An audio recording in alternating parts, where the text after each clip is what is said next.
అందరికీ నమస్కారం.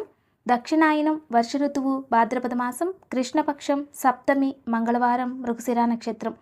మృగశిర అధిపతి ఇంద్రుడు. ఈరోజు మంత్రబలంలో భాగంగా అందరూ కూడా ఓం ఇంద్రాయ నమః, ఓం ఇంద్రాయ నమః, ఓం ఇంద్రాయ నమః అనే నామాన్ని జపించాలి. ఈ నామాన్ని జపించడం వలన జీవితంలో మనం ఏదైనా పోగొట్టుకుని ఉంటే, అంటే గౌరవం, ధనం లేదా వ్యాపారంలో నష్టము లేదా ఏదైనా అపవాదాలు, నిందలు ఇటువంటివి ఏవైనా వచ్చుంటే రాబోయే రోజుల్లో అవి మనకి అద్భుతంగా మారిపోతాయి. అంతేకాదు ఓం ఇంద్రాయ నమః అనే నామాన్ని జపించడం వలన ఆరోగ్యం ప్రాప్తిస్తుంది.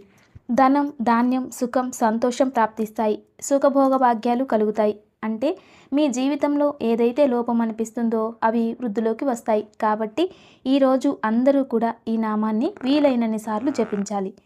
ఇక మంచి మాట, జీవితంలో మన చుట్టూ ఉండేవాళ్ళు ఇంకా అందరూ కూడా గమనించాల్సిన విషయం, దుష్టులకు అవమానంతో భయం లేదు. ఎందుకంటే వారు అవమానం అనేది పట్టించుకోరు. వారు చెడు మార్గంలోనే వెళుతూ ఉంటారు, అందులోనే గొప్పవారుగా ఉంటూ ఉంటారు, అదే గౌరవంగా అనుకుంటూ ఉంటారు. కానీ బుద్ధిమంతులు జీవితంలో ఎలాగైనా కష్టపడి బతికేస్తారు. అలా చెడ్డవారికి అవమాన భయం ఉండదు, బుద్ధిమంతులకి ఎలా బ్రతకాలి అనే భయం ఉండదు. అదే ఇంద్రియ నిగ్రహం కలిగిన వారు ఎటువంటి విషయాలపైన అయినా సరే వారికి పట్టు ఉంటుందట. ఇక కృతకృత్యులకి అంటే కోమా స్టేజ్లో ఉన్నవారు, తెలివిలేని వారు మంచి చెడు వ్యత్యాసంలో ఉండరు. అసలు వారికి ఏమీ తెలియదు. వారికి చావు గురించి కూడా భయం ఉండదు. వారు చావుని కూడా ఆనందంగా స్వీకరిస్తారు. అలా ఎవరిలో ఏది నిగ్రహం ఉంటుందో, ఎవరిలో ఏది కావాలి అనేది వారు నిర్ణయించుకోవాలి. వారు ఎన్నుకునే మార్గాన్ని బట్టే వారి గుణం అనేది ఉంటుంది. అందరూ ఒకటి గమనించాలి, జీవితంలో ఎప్పుడు కూడా ఆలోచించకుండా మాట్లాడే మాట అనుక్షణం మిమ్మల్ని ఆలోచించేలా చేస్తుంది. అందుకే ఏదైనా మాట మాట్లాడే ముందు ఆలోచించి మాట్లాడాలి. కాబట్టి ఎటువంటి సందర్భంలోనైనా సరే ఆలోచించి మాట్లాడడానికే ప్రయత్నించాలి. ఇదే ఈరోజు మంచి మాట. అయితే ధర్మ సందేహంలో భాగంగా ఇంట్లో వారు ఎవరైనా స్వర్గస్థులైతే పూజలు చేసుకోవచ్చా? అసలు శాస్త్రం ఏం తెలియజేస్తుంది అంటే, ఇంట్లో వారు ఎవరైనా స్వర్గస్థులైతే 1 సంవత్సర కాలం పాటు వ్రతాలు చేయకూడదు, యజ్ఞయాగాదులు చేయకూడదు, అంటే పూజలకి బ్రహ్మత్వాన్ని కూడా వహించకూడదు అని శాస్త్రం తెలియజేస్తుంది. ఇక నిత్య పూజలన్నీ యథావిధిగా ఆచరించవచ్చు. అయితే ఇంటికి తోరణం నిషిద్ధం, ఇంటి ముందు ముగ్గు నిషిద్ధం అన్నారు.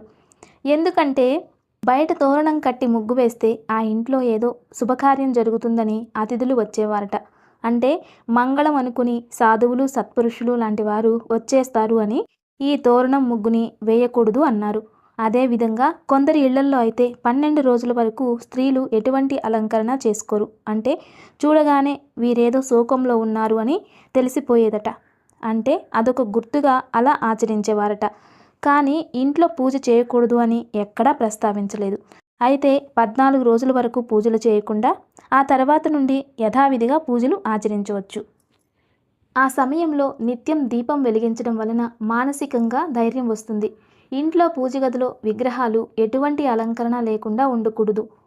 పసుపు, కుంకుమ, గంధంతో ఎప్పుడూ అలంకరించే ఉంచుకోవాలి. అలంకరణ లేని విగ్రహం నెగిటివ్ ఫలితాన్ని అందిస్తుందట. కాబట్టి పూజకి ఉపయోగించే విగ్రహాలు ఎప్పుడూ కూడా అలంకరించబడి ఉండాలి. అయితే చాలామంది గ్లాసులో బియ్యం పోసి అగరవత్తులు వెలిగించి అందులో ఉంచుతూ ఉంటారు. అది అశుభ పూజల కిందికి వస్తుందట. పిండ ప్రదాన సమయంలో మాత్రమే అలా చేస్తారట. దేవుని గది ఎంత పరిశుభ్రంగా ఉంటే ఆ ఇల్లు అంత అభివృద్ధిలోకి వెళ్తుందట. ఇల్లు ఎంత అందంగా, ఎంత శుభ్రంగా ఉన్నా దేవుడి గది శుభ్రంగా లేకపోతే అభివృద్ధి అనేది ఉండదట. ఎంత సంపాదించినా మళ్ళీ అప్పులు చేయాల్సే వస్తుందట. కాబట్టి అందరూ ఇది గమనించుకొని దేవుడి గదిని శుభ్రంగా ఉంచుకోవడానికి ప్రయత్నం చేయాలి. ఇక శబ్దం, శ్రావ్యం. మంగళ వాయిద్యాలలో విశేషమైనది సన్నాయి మేళం. ఏ పూజలో అయినా సన్నాయి మేళం ఉంది అంటే అది మంగళ కార్యం అని అర్థం. కాబట్టి ఎటువంటి శుభకార్యాలు జరిగినా సన్నాయి మేళం ఖచ్చితంగా ఉండాలి. సన్నాయి మేళం ఎప్పుడెప్పుడు ఉండాలి అంటే శిశువు జన్మించిన సమయంలో ఖచ్చితంగా మోగించాలట. దాని వలన పుట్టిన శిశువుకి శుభం కలుగుతుందట, బ్రెయిన్ యాక్టివ్ అయిపోతుందట. తర్వాత నామకరణ సమయంలో, ఇంకా అక్షరాభ్యాసానికి, అన్నప్రసనకి ఉండాలి. అంతేకాకుండా పుట్టి వెంట్రుకలు, చెవిపోగుల సమయంలో సన్నాయి మేళం ఖచ్చితంగా ఉండాలట. ఇంకా ఆడపిల్లలు పుష్పావతైన సమయంలో మరియు వివాహ సమయంలో ఖచ్చితంగా సన్నాయి మేళం అనేది ఉండాలి. ఇలా సాంప్రదాయాల్ని గౌరవించి పాటించడం వలన జీవితం శుభం వైపు తీసుకెళ్తుంది. ఇక దివ్య పూజ. రేపు బుధవారం విశేషమైనటువంటి రోజు. రేపు ఉదయంలోపు మర్రి చెట్టు వేళ్ళు తీసుకువచ్చి వాటిని ఒత్తులతో కలిపి 2 ఒత్తులుగా చేసి నెయ్యితో విష్ణువు ముందు కానీ పరమేశ్వరుడు ముందు కానీ దీపం వెలిగించాలి. అంతేకాకుండా ఈరోజు బుధవారం కాబట్టి గణపతి ముందు వెలిగించి గణపతికి ఎర్ర చందనం రాసి భక్తి శ్రద్ధలతో పూజించాలి. ఇలా చేయడం వలన ఇంట్లో మంగళ కార్యాలు జరుగుతాయి మరియు ఆర్థికంగా అభివృద్ధి చెందుతారు. చేసే వృత్తి వ్యాపారంలో అభివృద్ధి ఉంటుంది. ఇక ఆయుక్ష్యము. ఈరోజు దివ్యమైన ఆయుక్ష్యము. వట్టివేర్లు చూర్ణం. వట్టివేర్ల చూర్ణాన్ని ప్రతిరోజు నీటిలో కలుపుకొని త్రాగడం వలన శరీరంలో ఉన్న వేడి తగ్గిపోతుంది. దీనిని ఉదయాన్నే తాగాలి. వట్టివేర్లని మూటలా కట్టి నీళ్లలో నానబెట్టి తర్వాత ఆ నీటిని తాగుతూ ఉండడం వలన శరీరంలో వేడి తగ్గిపోతుంది. యూరినరీ ఇన్ఫెక్షన్స్ దూరం అవుతాయి. హెయిర్ ఫాల్ సమస్య తగ్గిపోతుంది. దీని వలన చర్మ వ్యాధులు దూరం అవ్వడమే కాక చర్మం కాంతివంతంగా తయారవుతుంది. ఒత్తిడిని కూడా దూరం చేస్తుంది. ఆరోగ్యానికి ఇది చాలా మంచిది. ఇక ఆలయ దర్శనం. ఈరోజు మంగళవారం మహానక్షత్రం కాబట్టి హనుమంతుని దర్శనం ఎంతో విశేషం. హనుమంతుని దర్శనం వలన శని నుండి కూడా విముక్తి లభిస్తుంది. ప్రశాంతత ఏర్పడుతుంది. తెలివితేటలు పెరుగుతాయి. కాన్ఫిడెన్స్ పెరుగుతుంది. హనుమంతునిలో విశేషమైన ఒక శక్తి ఉంది. హనుమాన్ అనుకుంటే సూక్ష్మ రూపంలోకి వెళ్ళగలరు. కావాలనుకుంటే బృహతాకారం కూడా అవుతారు. అంటే ఎంత పెద్ద విగ్రహం ఉంటే ఆయన అంత సంతోషపడిపోతారట. జ్ఞానగుణ సాగరుడు మహాబలశాలి ఆంజనేయ స్వామి వారికి రామనామం కరుణామృతం. శ్రీరామనామమే ఆయనకు రామబాణమంత పదునైనది. కొండంత అండగా నిలిచేటటువంటి శక్తి.